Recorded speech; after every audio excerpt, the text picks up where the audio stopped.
For my AT Media coursework, I have created a promotional package for the release of a new album. This includes a music video, a digipack, a magazine advertisement for a new artist I have created called Tempany. My final media products used and challenged forms and conventions of real media products.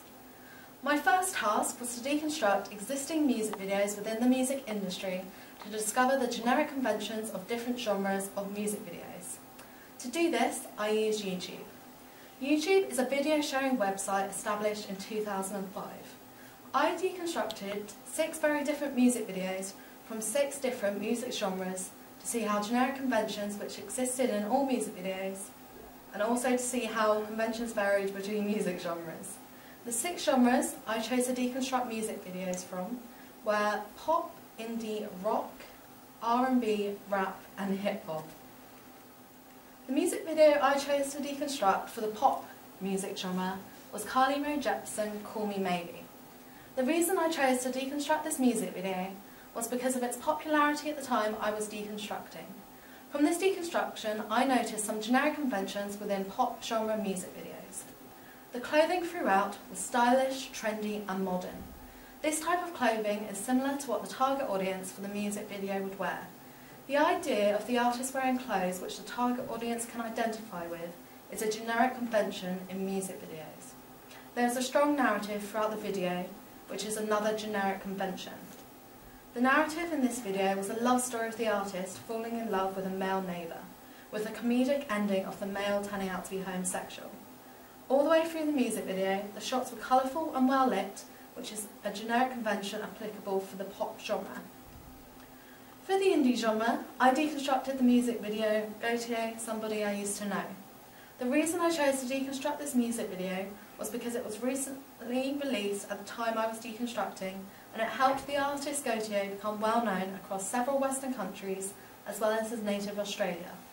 When deconstructing the music video, I found some generic conventions that were similar to the one I found in Carly Rae Jepsen's music video. Most of the editing in the video occurs upon the beat. There is also a narrative throughout the music video. Some conventions I found, however, were different. The indie genre music video was more creative, as the indie target audience would find this more interesting to watch. Clothes are normally used in music videos to represent the target audience and the genre of music. Gautier's music video subverts this convention, as no clothes are worn during the music video to fit with the innocence and sadness of the song. The music video I deconstruct for the rock genre was Colorado Americanarama. They are a relatively unknown band, especially within the United Kingdom, as they come from Canada. I chose to deconstruct their music video because of the creativity used within the production, despite the fact it only has over 1 million views on YouTube. The rock genre can be broken into several subgenres. The band Colorado makes music within the subgenre of light rock. Light rock is one of the more popular subgenres, which is why I chose to deconstruct a music video from this particular subgenre. The music video kept the generic conventions I found in my other music video deconstructions. The visual images on the screen link to the lyrics of the song, which is generic convention. The editing occurs on the beat of the music to help the music video flow. The clothes the band wore throughout the video represented the genre of music they were playing. One convention they did subvert within the music video was having a narrative. Instead of the video having a narrative, the band used a creative alternative by creating images using people behind them which linked to the lyrics of the song. Even though the video subverted conventions, the music video was just as effective, if not more effective, as another rock genre music video with a narrative. The creativity within the video would not also just interest a rock genre target audience, but other audiences as well. They would eventually get hooked on the song by watching the creative, unique video over and over, and it would encourage them to purchase the song. For my R&B genre music video deconstruction, I chose to deconstruct the song Run the World by Beyoncé. The music video was released in April 2011 and was one of the most recognisable music videos of the year. The reason I chose to deconstruct a Beyoncé video is the fact that Beyoncé has worldwide success. She is one of the most recognisable and popular R&B artists currently producing music. The music video followed several conventions, such as editing occurring on the beat of the music and the artist being framed centrally throughout. The music video also had a clear narrative, and once again I also found some specific conventions which related to the R&B genre. Throughout the video, the use of dance was used to make the video more interesting and to attract the target audience who would also have the same interest in dance. The representation of women was also different in the music video. They were represented in a more sexual way than I saw in any of my other deconstructions. This may be because of the sexual nature of the R&B genre. The video also had very high production values, which may be because of Beyoncé's success. The video I deconstructed for the hip-hop genre was Kanye West's Stronger. Kanye West is one of the largest hip-hop artists with a worldwide fan base, which is why I chose to deconstruct one of his music videos. I chose to deconstruct the music video to the song Stronger because it is one of his most viewed YouTube videos, which has over 85 million views. The music video kept the generic conventions I have found and discussed in my previous deconstructions, such as editing on the beat and representative clothing. The genre had different generic conventions to other genres. The cutting rate within the music video was faster than any other genres. This is because of the beat within the hip-hop genre and the faster pace of the music. The music video also felt a lot more modern than the rest of the music videos I had deconstructed. Many new hip-hop genre songs have a modern feel to their music to highlight modern-day hip-hop versus the old-style hip-hop from the 1980s. The video I chose to deconstruct for the rap genre was the music video Eminem, When I'm Gone. Eminem is one of the most successful rap artists of all time, which is why I chose to deconstruct one of his music videos. The music video for the song When I'm Gone is over 6 minutes long, which is an unconventional length for the music video. This is another reason why I chose to deconstruct it, to see how the production values and conventions change with a longer music video. This music video kept the previous generic conventions I have found in my other deconstructions, but once again there were conventions which were specific to the rap genre. The music video I deconstructed was a lot darker than any of the others I had deconstructed, reflecting the true life meanings behind the lyrics of rap songs. There was also a stronger narrative in Eminem's music video. This may be, however, because of the strong family message in the lyrics of the songs. Throughout all of my deconstructions, I found several generic conventions that all music videos keep to. I also found genre-specific generic conventions, which were unique to each genre music video. Andrew Goodwin is a media theorist who put forward several generic conventions that all music videos follow. The 6 categories in his theory are: music videos demonstrate genre characteristics. For example, in a metal genre music video, the video will involve a stage performance. There is a relationship between lyrics and visuals. There is a relationship between music and visuals. The demands of a record label will include the need for lots of close-ups of the artist, and the artist may develop motifs which reoccur across their work. In simpler terms, artists have a visual style to their music videos. There are frequent references to the notion of looking, and particularly voyeuristic treatment of the female body. There are often intertextual references to other music videos. I found strong evidence from my deconstructions for the first category. In all of the music videos, I found specific genre characteristics in each music video. The clothing of the artist represents their genre style. The music video, Gautier, somebody I used to know, subverted this convention by not wearing any clothes in the music video. However, the purpose of the nudity within the video was to represent the creativity within the indie genre, and this helps the music video fit into Goodwin's first category. The second category, the relationship between lyrics and visuals, I found evidence for in all of my deconstructions. For example, the music video, Eminem, When I'm Gone, during the lyrics, "Have you ever loved someone so much you give an armful?" Eminem lifts up the sleeve of his t-shirt to reveal a tattoo on his arm. Another example in a music video I have deconstructed, would be in the music video Kanye West Stronger. There is a jump cut during the lyrics "You Can Be My Black Kate Moss Tonight." The music cuts to a medium close-up of a young Asian woman. She is pretty, just like Kate Moss, representing the lyrics of the song. The third category, there is a relationship between music and visuals, I also found evidence for. The best example of this was within the music videos I deconstructed was in the music video Holoranda Americana. The music video is one long continuous shot of a group of people within a grid holding up different visuals throughout the song to make it look attractive and creative. The different images and patterns that they help create happen to the beat of the music, lyrics or guitar chords. This helps to represent the rocky beat within the song and creates a relationship between the music and the visuals. The fourth category is the demands of the record label will include the needs for lots of close-ups, and the artist may develop motifs I also found evidence for. The use of close-up camera angles was evident across all of the music videos I deconstructed, despite their genres. This use of close-up of shots helps to sell the artist using their appearance and clothing to the target audience. An example of an artist who has developed motifs within their work is Gautier. He became very well known worldwide for the release of his song Somebody I Used to Know, which was the one I deconstructed. The second most watched music video on YouTube by Gautier is Gautier Hearts a Mess. This music video uses animation just like in the first music video of Somebody I Used to Know. Motifs expanded further into Gautier's work, with animation being seen in other music videos too. This once again highlights that artists develop motifs within their work, supporting Goodwin's theory. The fifth category is there is a frequently reference to the notion of looking and a particularly voyeuristic treatment of the female body. The first part of the statement I did not find much evidence for in my chosen deconstructions.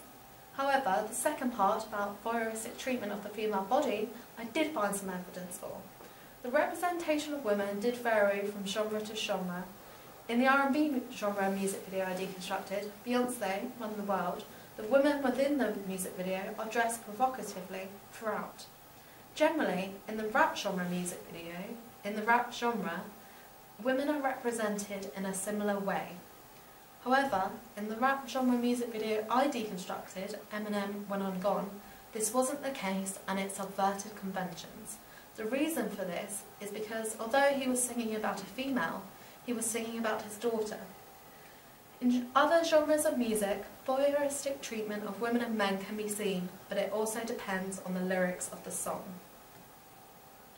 The sixth category is there is often intertextual references to other music videos. I found evidence for this in the pop genre deconstruction of the music videos for Carly Rae Jepsen's song Call Me Maybe. From my own general music knowledge, I identified a music video which was very similar to the one I had deconstructed. The music video for Bowling for Soup 1985. It had an almost identical location to Carly Rae Jepsen's music video, a suburban street, and the chorus for both songs was performed in a garage. This is now my final music video which I created.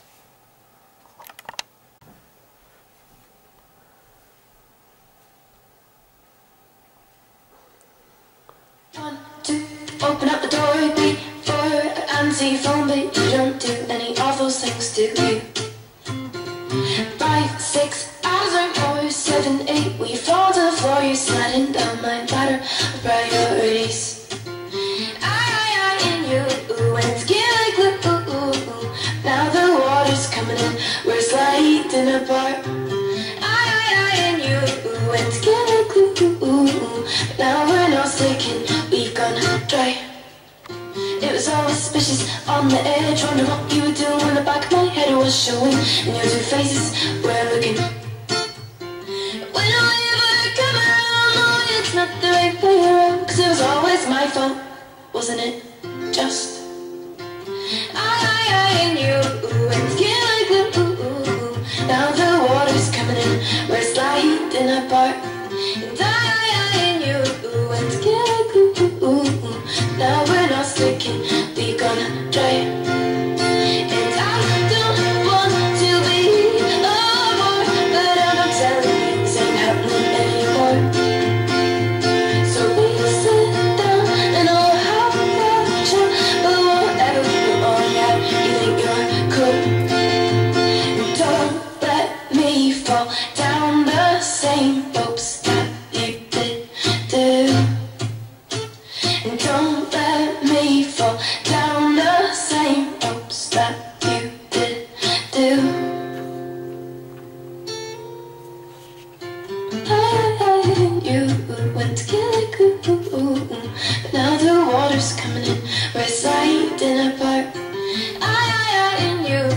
and skin like glue. But now we're not sticking, we gonna try.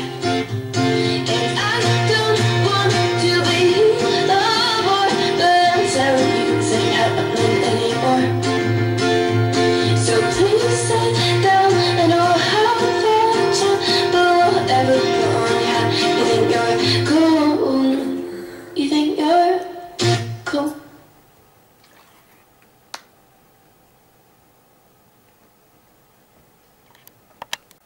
I applied all of the conventions that I discovered from my deconstructions into my own music video.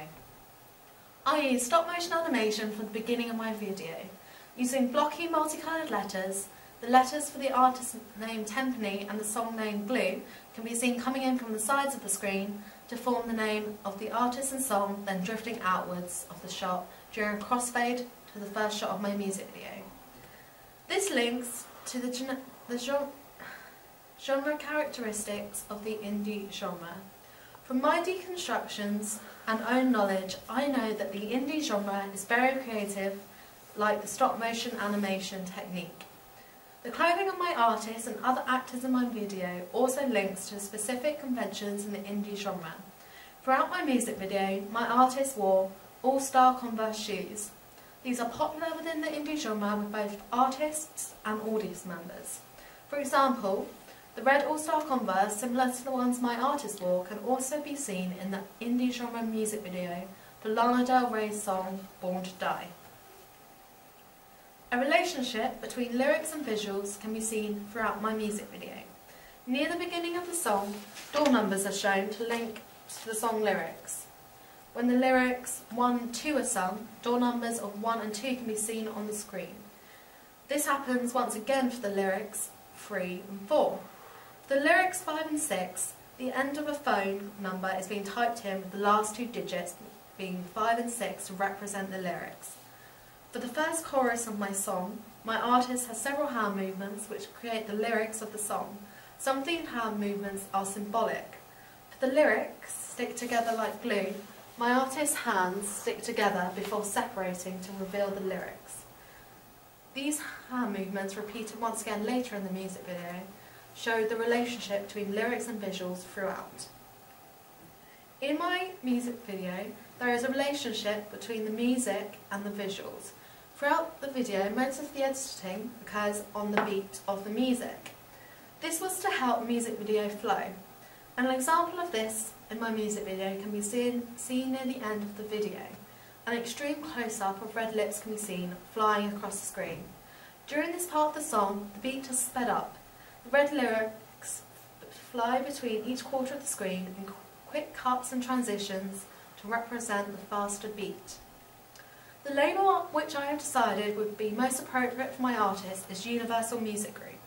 To advertise my artist and to help make their company money, I included several close-ups throughout to attract the target audience and also other audience members.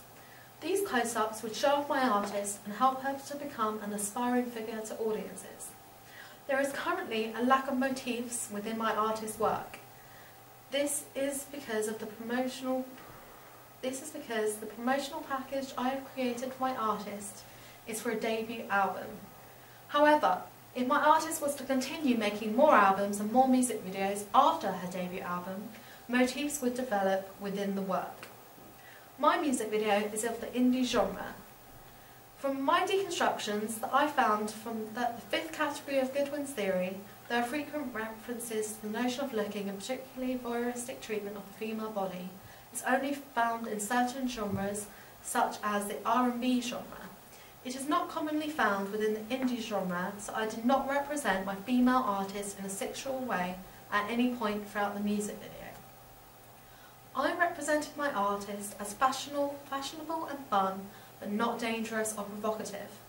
As well as the voyeuristic treatment of women not fitting in with the indie genre, I also thought that it would be inappropriate to represent my artist in this way, with the young target audience being aged 15 to 20. I wanted my artist to be a good role model to the target audience, which is another reason why I represented my artist the way I did. I included some intertextual references in my music video. One example of this is the use of numbers at the beginning of the music video to link to the lyrics of the song. This is also found in another music video called I Love You 5 by Never Shout Never. I deconstructed a section of this music video to see how numbers were presented to gain ideas for my own music video. In the Never Shout Never music video, they use both numbers and letters to represent the number 5 in the lyrics. I decided to just use numbers for my music video, but represented them in a quirky way, just like in the Never Shout Never music video. I decided to show these numbers using door numbers and a phone. Another piece of intertextuality in my music video is where the lyrics are shown on the screen. This happens in several places in my video, such as the first chorus. I deconstructed a section of the music video Paradise by Coldplay to see how they use lyrics in their music video to make it more interesting to audiences. I use lyrics in a similar way in my music video, placing them in both bold fonts and simple texts to fit in with the different sections of the music video. I have included references to silent films in my music video. In the second verse, my artist is located in a cafe. These shots have been edited into a sepia colour, traditional of silent movies. My artist's makeup and style at this point, enhanced by the location, is representative of the silent film style recently made popular by the film The Artist. My first ancillary task was to create a digipack for my artist's new debut album. I deconstructed 3 already existing real media digipacks to see what the generic conventions are so I could apply them or subvert them within my own work. The first digipack I deconstructed was Mumford & Sons Babel. It was released on 24th of September 2012 and it became the fastest selling album of 2012 in the United Kingdom, selling over 150,000 copies in the first week of its release. The second digipack I deconstructed was Coldplay Milo Xyloto. The album is the 5th album to be released by the British alternative rock indie band Coldplay. It was released worldwide on the 24th of October 2011 by the record company EMI, which was recently bought by the company Universal Music Group. It became #1 on the album charts in both the UK and the USA in the first week of its release. Coldplay are a very established band with a worldwide audience, and Milo Xyloto is still selling well today in many different countries. The third and final digipack I deconstructed was the Arctic Monkeys' Favourite Worst Nightmare. Favourite Worst Nightmare is the second studio album to be released by the indie British band. It was released in April 2007. The album went straight to #1 in the UK album charts, while all 12 tracks from the album have since charted in the top 200 of the singles chart. The album has gone on to be double platinum in the UK and has been nominated for several awards. From deconstructing these digipacks, I discovered several generic conventions. All of the digipacks I deconstructed had a clear house style. For example, Coldplay's digipack had the same graffiti style pattern running throughout the whole digipack, along with similar colours being used throughout to reinforce the house style. The style of the font seen on the front of the digipack was similar throughout the entire digipack, also creating the house style. On the front of the digipack, the band or artist name and the album name were featured. The style and presentation of this title, along with varied widely from position to font style and colour because of the changing house styles from digipack to digipack. On Mumford & Sons digipack, their band name is located at the bottom of the front of the digipack, with the album name being displayed below. The text is in a bold font which they use throughout their work to represent them. In contrast, on the Arctic Monkeys digipack, their band name is shown in the top right-hand corner on the front of the digipack in an unusual bold font in a mustard yellow colour. Coldplay's album subverted this convention. Only the album name was featured on the front cover of the digipack. This may be because Coldplay is a very established band and their album name is very unique, so it wouldn't be mixed up with another band's digipack. The font style and colour of the band and artist name and album name are repeated on the spine of the digipack to help enforce the house style. I found this to be another generic convention. Also on the spine, and generally on the back of the digipack, is a symbol representing the record label the band or artist is signed to. I have discovered this as a generic convention, as I found this on all 3 of the digipacks I deconstructed. On the back of the digipacks, the tracks of the album are displayed, which is a generic convention. These layouts vary due to varying house styles. However, the tracks are always listed in the order they are played on the album. I found this once again on all of the digipacks I deconstructed. In a digipack, a CD is never just a CD. In all of them, the digipacks I deconstructed, I found that the CDs were part of the artwork of the digipack. They are decorated in a style which fits in and complements the house style. For example, the CD for the Arctic Monkeys digipack was a cartoon figure of a band member, with flames coming out of the glasses representing something you might see in a nightmare, linking to their album name. On the Mumford & Sons digipack, their CD had lines over it, representing the bricks which can be seen in the rest of the artwork. And on Coldplay's digipack CD, a mix of bright colours which can be seen on the rest of the digipack have been splattered across the CD, along with a black spiral which has copyright information on. Before I started deconstructing digipacks, I thought a generic convention would be that the band or artist would be featured on the front of the digipack. However, I found that this wasn't always the case within the indie genre. 2 of the digipacks I deconstructed, Coldplay and Arctic Monkeys, had no images of members of the band on their digipacks. Other digipacks I have looked at in the indie genre also have a lack of images of the band or artist. This showed me that I did not have to follow this convention of having an image of a person on the front of my digipack to attract the indie target audience. After some more research, I found that in the pop genre, there was a stronger generic convention of having images of the artist or band on the front of the digipack. This suggests that the importance of this convention varies from genre to genre. The album name is normally one of the songs featured on the album.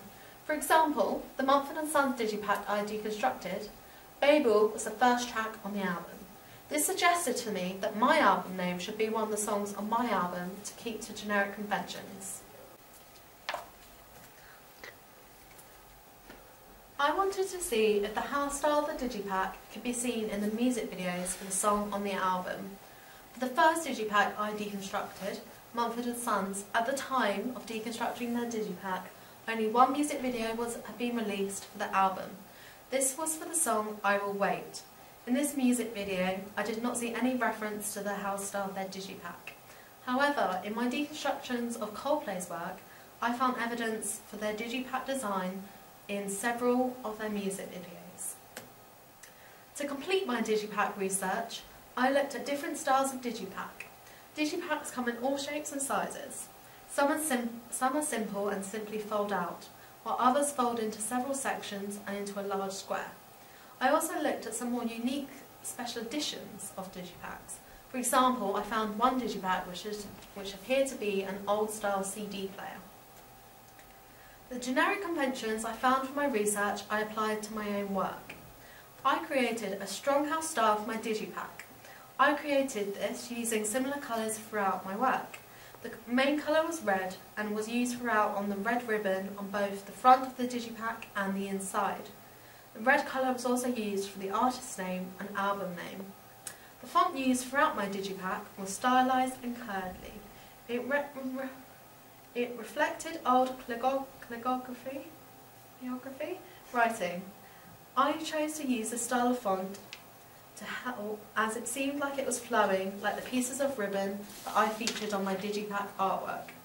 I used a clear font for other pieces of text, such as the copyright information on the back of the digipack, to help make these important pieces of text stand out. These were in black text to make them stand out against the background and to fit in with the colour of the record label symbol. I displayed my artist name and my album name on both the front of my digipack and on the spine. These were displayed in the same font and colour to help reinforce the house style. It also allows members of the audience who have purchased the digipack to instantly recognise the text on the spine despite it being small. I also included the record label symbol on the spine to fit with the generic conventions I had found. The record label symbol was also displayed on the back, advertising the record label further. My album has 9 tracks, which is around average for a debut album. These are displayed in their playing order on the CD to keep with generic conventions. Track names are displayed in the same colour and the font style as the album and artist name, fitting in with the house style. My artwork for my digipack is very unique. I use a bird cage with several objects within it, which then appears to be suspended by ribbon. All of these objects represent a different song name which is on the album. This provides a link between the artwork of my digipack and the music on the album, which members of the audience may be able to identify with, giving them a sense of self-pleasure. An empty bird cage was displayed on the back of my digipack, where the song names were listed. I chose to show an image of an empty bird cage on the back cover to help bring emphasis on the song names. My album name was Glue. I decided to keep to the generic conventions of the song being the album name. In my music video, I did not have any reference to glue, apart from certain moments where the song lyrics were being displayed on the screen. Instead, I had a narrative of a relationship breakup linking to other lyrics in the song. To link my music video and digipack together, I featured a glue stick on my digipack artwork.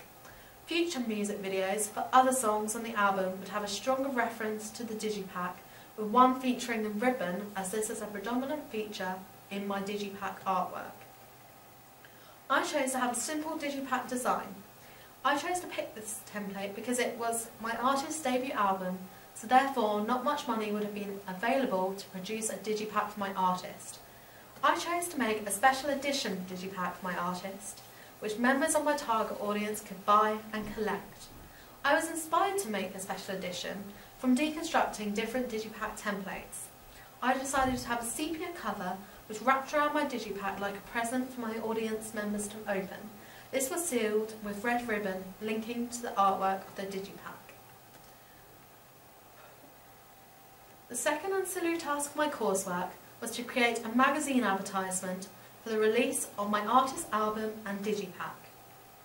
I first deconstructed different types of existing magazine advertisements. Advertisements for new CDs often come in 3 different formats. Number 1, an image of a digipack with text advertising a new album, an image of the artist or band with text advertising for their new album, while the third template is a mix of both an image of an artist and band and an image of the digipack with text advertising the new album. All 3 of these layouts come in a variety of sizes from A4 to a quarter of an A4 page. I deconstructed one type of each layout to establish the generic conventions of CD magazine advertisements and pick which layout which most assists me in the advertisement of my artist's new debut album. The first layout of magazine advert I deconstructed, which was for the format of the artwork featuring the digipack. I decided to deconstruct an advertisement from the band Grizzly Bears, which advertises their new album Shields. This was released on September the 18th, 2012. I found this advertisement in the free music magazine The Fly, which can either be picked up in stores such as HMV or be viewed online. The second layout of CD magazine advertisement I deconstructed is the format where there are images of the band or artist to promote the new album. I decided to deconstruct the advert for the band Mumford & Sons for their debut album Sigh No More. The album was released on the 2nd of October 2009. The album was a great success for the band, winning several awards across different countries and helping them to gain a large fan base in several different places, including America. The third layout is the format where both the artwork of the new album and an image of the band or artist are both on the advertisement. This means the style of advert has both the benefits of advertising the band and new music in one. I found some adverts which use this format. The advert I chose to deconstruct is for a new debut single by the band The Loaded Dice. After deconstructing 3 different formats which promote new albums, I discovered that each format has an advantage and a disadvantage. The layout, which has an image of the artwork from the digipack, helps to advertise a new album or single. When the audience come to purchase a new album or single, whether it be online or a physical version from a shop, they will be able to recognise the artwork from the advert. This recognition will help encourage them to purchase the music. The layout, which has an image of the band or artist, can mean a more effective advertisement. The publisher is not restricted to a certain image from the artwork from the album. Instead, a completely new image and house style can be created for the advertisement to help sell the new album or single. However, you do lose the idea of recognition from when the audience come to purchase the new album or single.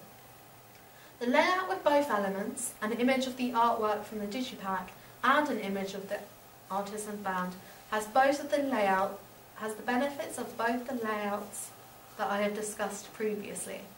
This does, however, create a very busy advert, meaning this layout would not work with smaller size adverts and ones with very extravagant, busy images. Another style of advert I found while searching for adverts to deconstruct was a new tour and new album or single advertisement. This advertised that the band were releasing some new music while at the same time advertising for their tour where the target audience could see this new music played live. This has the advantage that these two things are being advertised at once, therefore cutting down advertising and marketing costs. From deconstructing magazine advertisements, I discovered several generic conventions. A generic convention of magazine advertisements for new singles or albums that I have found is that they all display a house style. This is normally linked to the house style of the digipack. The exception to this is when the advertisement with the format that uses a picture of the band or artist. With this format, a house style was still obvious, but it was not linked to the album artwork the advert was advertising. Another convention is that the band or artist name is always placed at the top of the advertisement. This is to help make it immediately obvious to the audience who the advertisement is for. The font style and colour of the titles of the band or artist varied considerably because of the varying house styles. Generally though, the band's name stood out clearly and was in a bold font. In two of the advertisements I deconstructed, I found reviews for the new music being advertised. Only positive reviews were placed on the advert to help attract other audiences that may not have heard of the band or wouldn't generally listen to that genre of music. These reviews were done by recognisable magazines and newspapers to help make the reviews seem more legitimate. The last advert I deconstructed, which advertises the band The Loaded Dice, includes URL links to both their website and MySpace page. The use of internet and social networking sites is changing how the media industry works. The use of links to sites such as Facebook and Twitter on advertisements will become more common within adverts in the future. I then applied what I had learnt from my deconstructions to my own work to create a magazine advertisement for my artist's new album and digipack. I chose to use the magazine layout where the artwork for the new album, single and digipack is used as the main image. I chose to use this layout because I am proud of my digipack artwork and I feel that it will appeal to both my target audience and other audiences as well. My magazine advert is 1/4 of an A4 page. This size of advert would be more realistic in terms of marketing. Since this is my artist's debut album, it is unlikely that an A4 page advert would be used because of a lack of audience and a lack of funding for my artist. I had a clear house style for my magazine advertisement. This house style was very similar to the house style of my digipack, as I was using my digipack artwork for the advert. By keeping the house style similar across my digipack and advert, it allows the audience to possibly recognise the digipack if they saw it in a shop because they had seen the advertisement. This would encourage audiences to buy my artist's music. I kept the generic conventions and located my artist's name and album name at the top of the advert. The biggest font on the advertisement is my artist's name and album name to help grab the audience's attention. I have used the same font and colour for these pieces of text as I did on my digipack. This was to help create our style. I decided to include tour dates on my advertisement. These tour dates were in small to medium venues across England and Scotland. I used Google to find all of these venues in several different large cities to attract the largest possible audiences to the gig. By including tour dates on the same advertisement as my artist's new album, it makes the advert multi-purpose and reduces advertising cost, as another advert does not have to be made to advertise my artist's tour. I decided not to include any link to my artist's Facebook or Twitter page. I was originally planning to use these. However, once I had constructed my advert, there was little space to include a website link. I could have fitted it in, but then the advert would have looked cluttered and unappealing to audience members. My music video that I created was an effective part of the promotional campaign for my new artist. I kept to generic conventions within my music video to help make it seem as professional as possible. For example, I created a relationship between the lyrics and visuals of the music video. I used door numbers to link with the numbers of the song lyrics, making the video more attractive and trendy. However, some areas of my music video were not as effective as others. The opening shots of my artist holding numbers standing in front of a tree could have been more effective. Because of the time restraints in producing my music video, I had to film shots for my music video at a set time. I was unfortunate in the fact that at the time I was trying to film my music video, I had very changeable weather. When filming these shots, the weather was threatening to rain, and therefore the lighting in the shot was not as effective as it could have been. If I was to create another music video, I would allow myself more time to film, meaning I could reshoot shots if I needed to. The lip syncing in my music video was also slightly off. When creating my music video in the editing program Pinnacle, it appeared to be in time. However, once my music video had been exported off the program and uploaded to YouTube, the timing was off. In future, I would take greater care when aligning lip syncing shots with the music, as I now know the difficulties of lip syncing. I then created a digipack as part of my artist promotional package. I linked this to my music video to help link up all of my promotional packages. With my music video and digipack, there was not a direct link like I had found in the deconstructions of real digipacks in the media industry. This was because I deconstructed digipacks after I had created my music video. If I was to create another promotional campaign for any media medium, for example film, I would make sure to deconstruct all elements of my main task and ancillary task to discover any links before I create any pieces of media. I did include a small link in the artwork of my digipack. I featured a glue stick linking to the Song of Glue. This was found inside the birdcage on the front of the digipack and also on the inside in the repeating patterns of symbols that represented different songs on the album. I thought my digipack was a strong element of my promotional package I had created. The artwork was unique and interesting, attracting the target audience and also other audiences. The original images used were also of high quality to attract audience members. I had several issues with my original images, from finding a birdcage to photographing with a suitable background.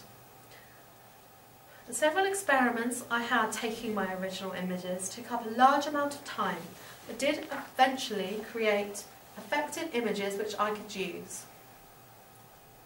I also created a limited edition version of my digipack, which was a tea-stained cover which wrapped around the digipack like a present. This was then sealed with real red ribbon. The option of a limited edition version of the digipack helps to attract different audiences, and would also make both the original digipack and the limited edition digipack look more attractive when displayed in a shop or online. If I were to create another digipack, I would make sure that my new digipack was original and creative as my first. The final part of my artist promotional package was a magazine advertisement. One of the generic conventions I found with the layout of magazine advertisement I chose was that there was a strong link between the house style of the digipack and the house style of the advert. This helps the advert advertise the digipack more effectively, as the audience members will be able to recognise the house style across several different media mediums. It also helps link up the different elements of my promotional package. I created the house style of my magazine advert by framing it with red ribbon and using the same font colour and text as on my digipack. My advertisement was bright and would stand out in a magazine such as The Fly, attracting and encouraging audiences to purchase my music. Another convention I found is that some magazine advertisements advertise both a new album but also a tour. I decided to keep to this convention and included a 10-date tour. The reason I included this on my advert is that it added another element to my promotional package. If I were to recreate my advertisement or create another advertisement, I think I would include a link to the artist or band's Facebook or Twitter page. This was not a common thing in my deconstructions, but as media industry changes and embraces online technologies, I think that internet links on advertisements will become more popular and become a generic convention. I initially decided to target male and females aged 15 to 20. I decided on this target audience because this is the main audience for the indie genre, and the song I chose to do for my music video, Nina Nesbitt Glue, is suitable for this target audience. The target audience will primarily be females because of the female lead singer. However, some males will also be attracted to the music, so I tried to make an effort to target them too. The target audience I chose is the same target audience across all of my media texts: the music video, the digipack, and the magazine advertisement.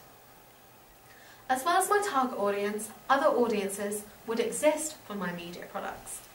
Those below the age of 15, which is the bottom limit of my target audience, may enjoy the style of the music indie, so may listen to the artist and purchase their music.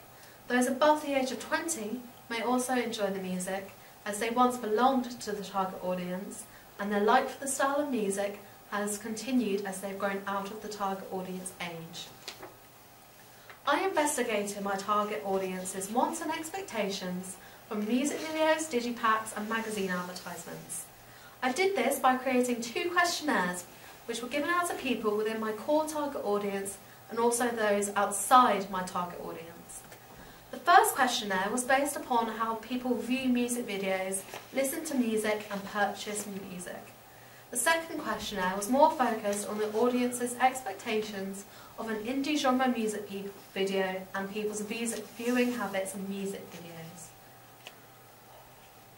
This research into my target audience was important because it allowed me to fill their expectancies of an indie music video, encouraging them to watch and enjoy the video I created.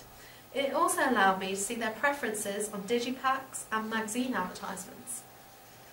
Through these questionnaires, it allowed me to test the target audience I had chosen to see whether I could create a promotional package that would appeal to them with the resources and time I had. A copy of my generic music industry questionnaire can now be seen on the screen. I use the social networking site of Facebook to distribute my questionnaires. The new technology of the social networking allowed me to hand out my questionnaires without using paper. It also allowed for quicker responses, which allowed me to analyse my questionnaires more efficiently. For my first questionnaire, I randomly selected 10 people who I knew were in my target audience and outside my target audience, who had an interest in the indie genre.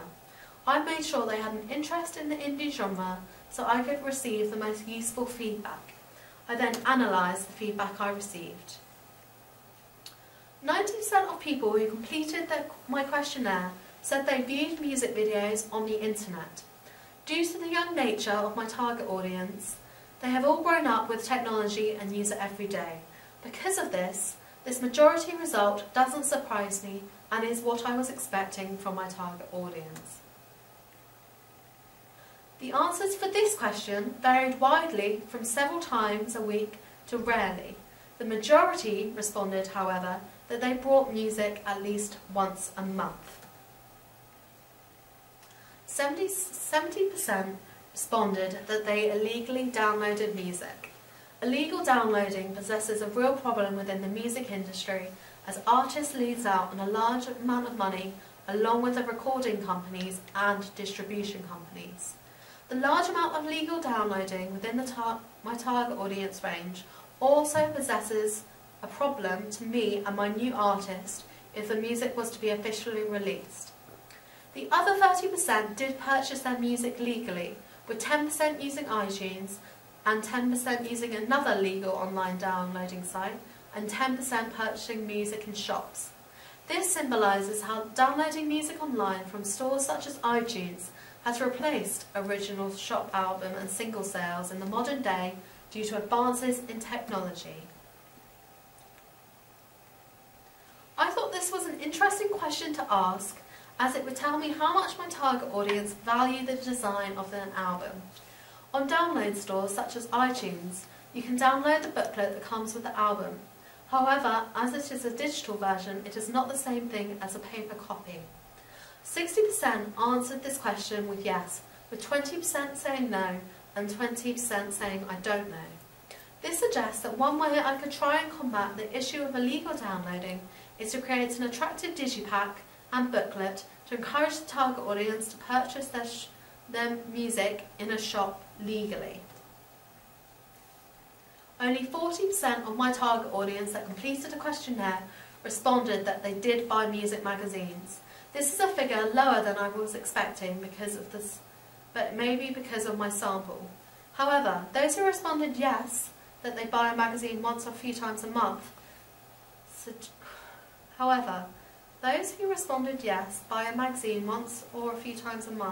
suggesting that those who do buy music magazines buy them consistently. I asked this question to link it with the next question to see the power of advertising in a music magazine. Having thought about this question in more depth later on, it would perhaps have been better to ask how often my audience view music magazines. Often, one person purchases the music magazine and then it is then passed around to other people, allowing them to view the magazine.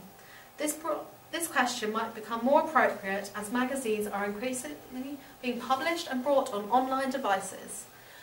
These online music magazines are more of a one-to-one viewing experience compared to the physical print ones. 60% responded with the answer yes, suggesting that advertising in a music magazine would be a successful way of promoting my artist's new album. By advertising, it may also decrease the amount of illegal downloads to promote profits from a new album. A copy of my music video questionnaire can now be seen on the screen.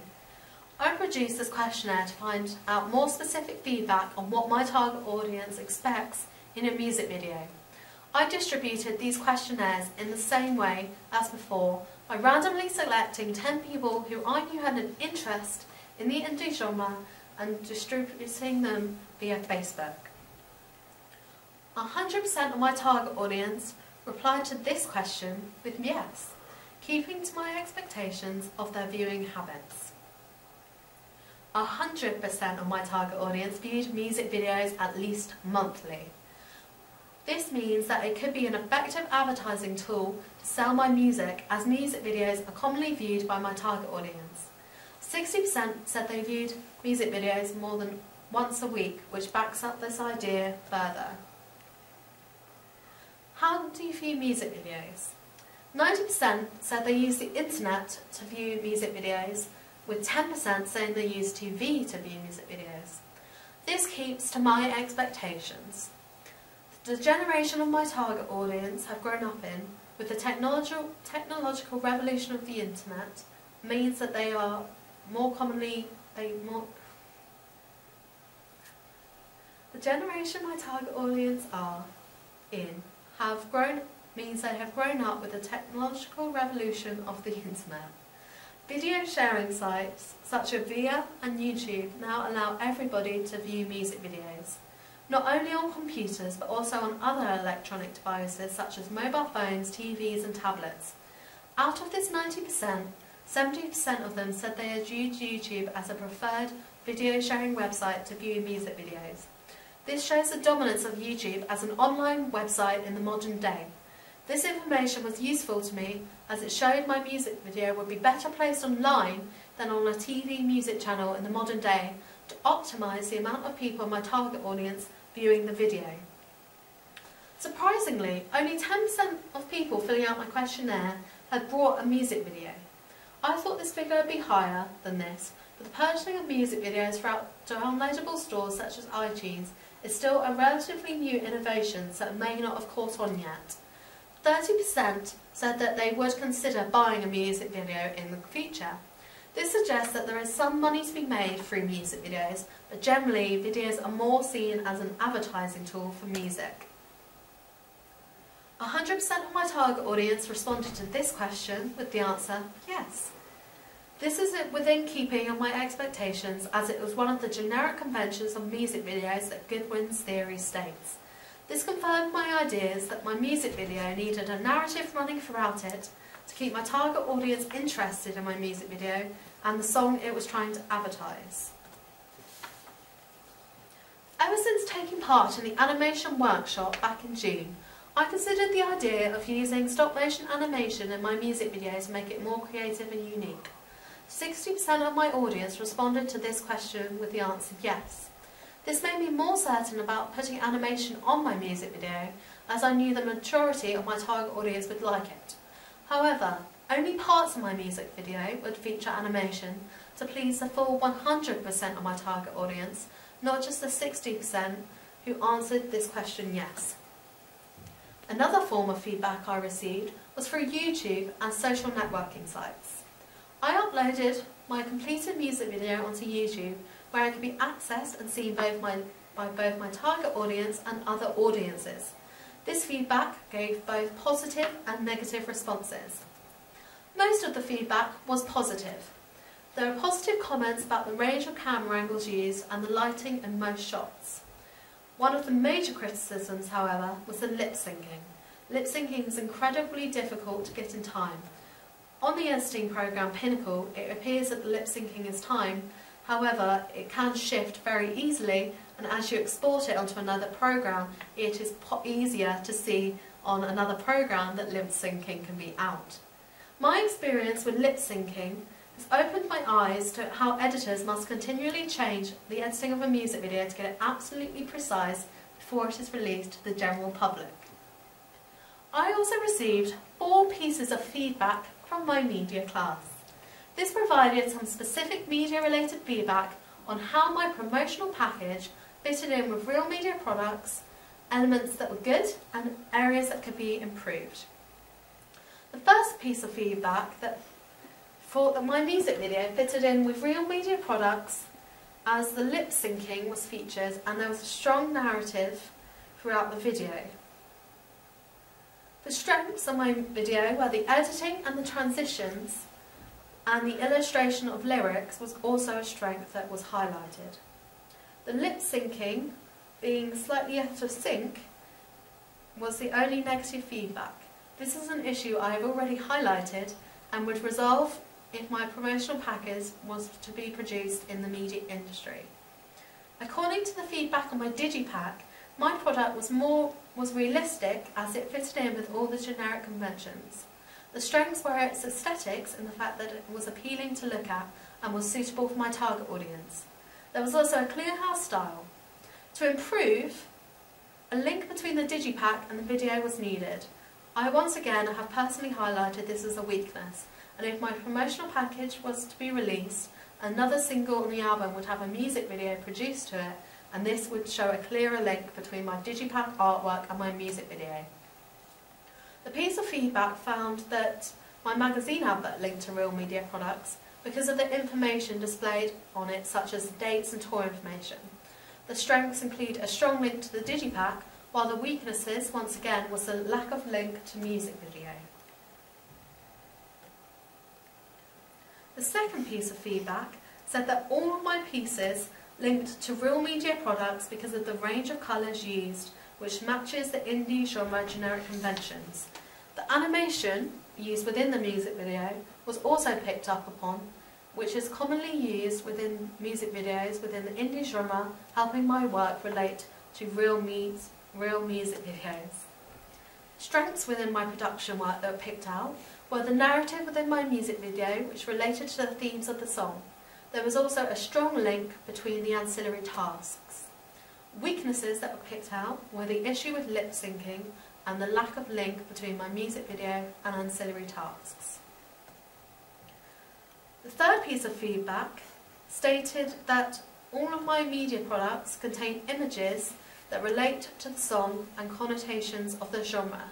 The video had visuals throughout which projected the emotions of the song. A strength of my promotional package was that all of the media products were of high quality, making them look realistic. To improve, the video could have had more shots to increase audiences' retention. The final piece of feedback found that my media texts related to real media products, keeping to the generic conventions throughout. The strengths were my use of conventions throughout, as well as the strong links to the indie genre. To improve, the lip syncing could have been a little more accurate in the music video. The lack of link between my ancillary task and music video was once again highlighted. I also collected audience feedback from a focus group. This focus group consisted of males and females aged 16 to 17, which is right in the middle of my target audience. Focus group feedback provides very specific feedback from chosen groups of people. Focus groups are used throughout the media industry from TV to film. The focus group viewed my music video. I then asked them the same three questions that were used in my peer feedback review. Question 1. How does my media products reflect real media products that you have seen or know about? Question 2. What are the strengths of my music video? Question 3. What are the weaknesses of my music video? I then asked them to record their answers using a Tascam digital handheld sound recorder.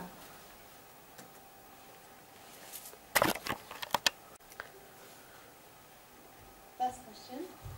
How does my music video relate to real media products that you have seen or know about?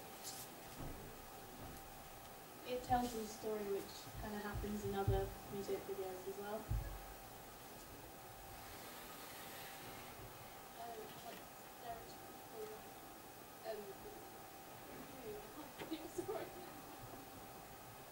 The format of the music video is really well done and it looks exactly like a music video.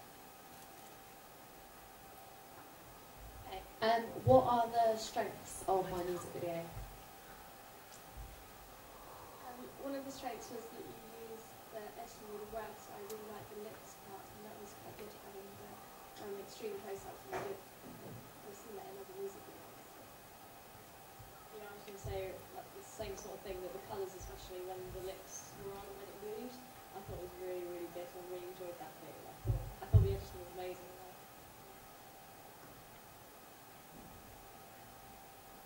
Oh, and like someone sync, so like if you can tell if like when the lyrics were speaking, like the person was in tune, so they did it like with the content really bad, but he told pretty well. I thought it was really good how you filmed it at different locations, it wasn't just all in one spot, and also how it was in black and white and in colour, so it was like amazing flow there. And what are the weaknesses of my music video which I'm going to improve upon and I was going to do it again?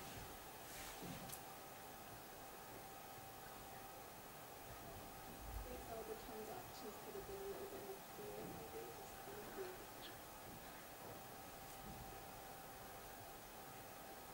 I think some of the editing of lip syncing, like the actress just pronounce and make her mouth really like over exaggerated, so I don't know, so that it sort of comes with camera more.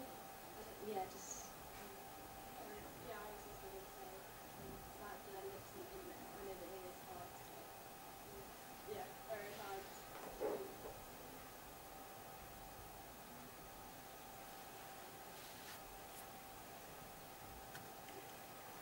I also asked them to complete questionnaires using the same 3 questions to get focus group feedback on my digipack and magazine advertisement.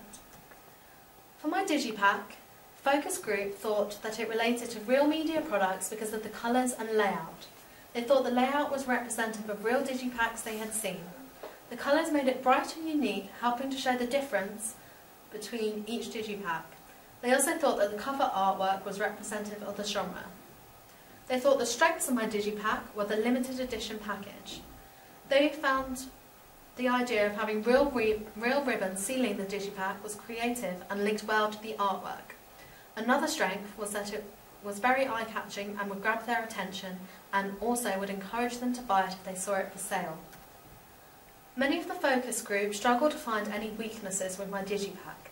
A few they did pack out were the fact that potentially the lyrics displayed on the inside might have looked better if they were displayed centrally, and perhaps a wider range of shades of red could have been used. For my magazine advertisement, the way in which my focus group thought that it related to real media products was the layout. The layout and use of text of images was similar to other magazine adverts they had seen. The link between digipack and advert was also highlighted as a convention they had seen in real media products.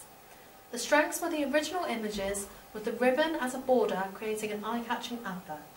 To improve, one piece of feedback thought that the focus, which many of the focus group picked up upon, was the style and font of Tempany and Glue. They thought that the text was too similar, creating confusion if Glue was part of the artist name or the album name. I would change the font colour of Glue before the advert was published in a real magazine. On the 21st of June 2011, I was lucky enough to be part of an animation workshop run by Mark Charlton. This workshop assisted me in my research of the music industry and specifically into the construction of music videos. Mark owns his own animation company called Blue Star Animations and has created several different music videos using the stop-motion animation technique. In the morning of the workshop, we experimented with 3 different types of stop-motion animation. These were pixelation, 2D stop-motion and 3D stop-motion. Here are some examples of my practice work.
afternoon of this session, we all had the chance to create our own animation sequence to a piece of music. My group chose to use 3D animation. We chose this because we all agreed that it was one of the most visually effective animation techniques that we had learned. This practice was a good opportunity to see if the new technology of stop-motion animation would be effective when creating our own music video. Here's my group's example of an animated music video.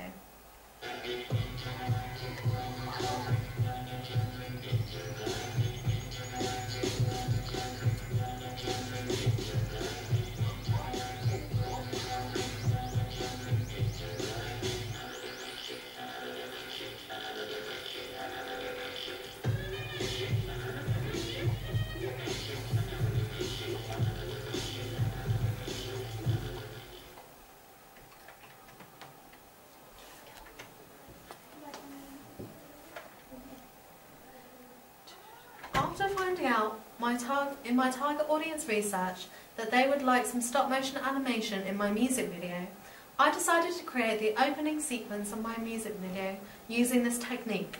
To film the animation sequence, I used a program called Stop Animation Pro. This was on a laptop which was joined together to a camera by a dazzle box. This program records still images at 8 frames per second.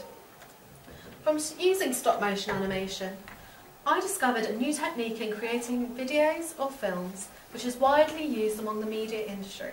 For example, a stop-motion animation music video released in 2012 would be Go To Hey Somebody I Used To Know. For my research, I used a wide variety of search engines to discover information to assist me with my media production. The main search engine I used was Google, which displays millions of results in a very short amount of time. Google was publicly available from 2004, highlighting how it is still relatively new, despite many millions of people using it every day. The development of search engines has helped speed up the way people search through the internet. I also used other search engines such as Excite. By using 2 different search engines, it allowed me to get different results, showing other information sources which I could use. To deconstruct music videos, and to discover generic conventions, I used the video sharing website YouTube. Without this website, I would have struggled to view music videos which I could have deconstructed. I could have used the more traditional method of viewing music videos by watching TV, but this would have limited the music videos I could have deconstructed. Instead, by using YouTube, I was able to pick and choose the music videos from specific genres to deconstruct. It also allowed me to have screen grabs, which enhanced my deconstruction research. To deconstruct music advertisements, I searched through music magazines to find suitable adverts. To transfer these onto a computer, I used a HP scanner. I also used the scanner later on in my production work to help me upload several other pieces of information, such as my edit notes in the construction stage. This new piece of technology enhanced my media work by allowing me to upload pieces of work onto my coursework blog quickly with good quality. Starting at the research stage, another piece of technology which I used throughout my production work was my memory stick. This is an external storage device which allowed me to transfer work from the classroom to home so I could continue my work at any computer. Memory sticks were originally huge with little storage capacity, but as technology has evolved, my memory stick today is small, very portable and can hold 4 GB of data. To conduct my audience research as part of my planning, I used the new technology of social networking to distribute my questionnaires. This allowed me to distribute questionnaires to a wide range of people quickly with almost an instant response. Social networking is becoming a very important audience research tool, with companies posting polls to receive free feedback. And in future, I can see social networks such as Facebook and Twitter being used more by artists to promote and distribute their work. I also created a photographic storyboard as part of my planning process. I used a digital camera, a Fujifilm 40 megapixel camera, to take these images. Digital cameras have long evolved into becoming portable while providing very good quality images. The images I took were easy to upload, meaning I could create my storyboard easily. Digital cameras are becoming better as time passes, but I also could have used the camera on my phone to take these images. Phones are now becoming a multimedia platforms which have good quality cameras. My phone has a 5 megapixel camera, which would have produced good quality images which I could have used. In the future, as phones become filled with better technology, I believe that phones will replace digital cameras to take images. For the construction of my music video, I purchased the song I was going to use in my music video using iTunes. This is an online store where music can be downloaded onto a computer or device. The evolution of the music industry has allowed me to find a song wanted online which may not have been available in music shops, as Nina Nesbitt is still a relatively unknown artist. Another advantage of iTunes is that I could purchase the one song I needed for a cheap price. Because of the competitive cheap prices on the internet for music, both large and independent shops are in decline. This means that in future, the new technology of online music shops will become used more and more by music fans, providing a change within the music industry. I use a JVC video camera to film my music video. This is a small video camera, which is the size of my hand. It is very light, which allows it to be portable and useful across many different situations.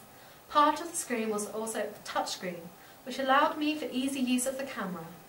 Digital cameras with touchscreen technology are becoming cheaper and more widely available as technology advances. This means that it is becoming easier for people to film their own media material, such as a music video to their favourite song. From using my video camera, I learned several different important filming techniques using the new technology in my camera, such as how to position the camera and how to make the best use of natural lighting so the shots filmed looked as effective as possible. Before I could edit my music video, I had to upload my pieces of filming.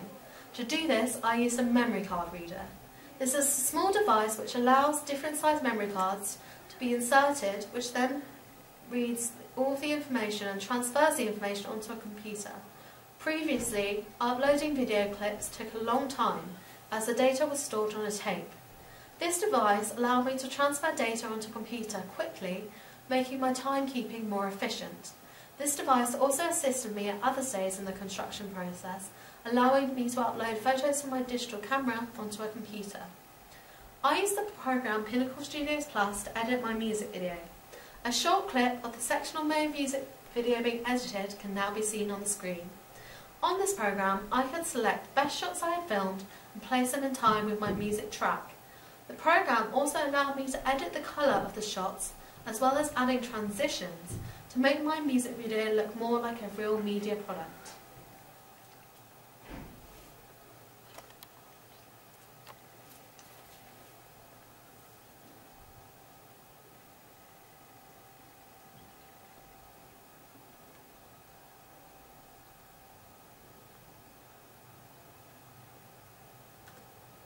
To edit my photographs and to create my digipack and magazine advertisement, I use Adobe Photoshop Elements 4.0.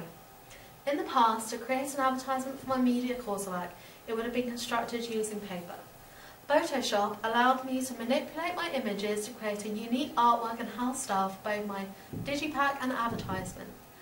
Photoshop helped my products look as professional as possible with a high quality finish.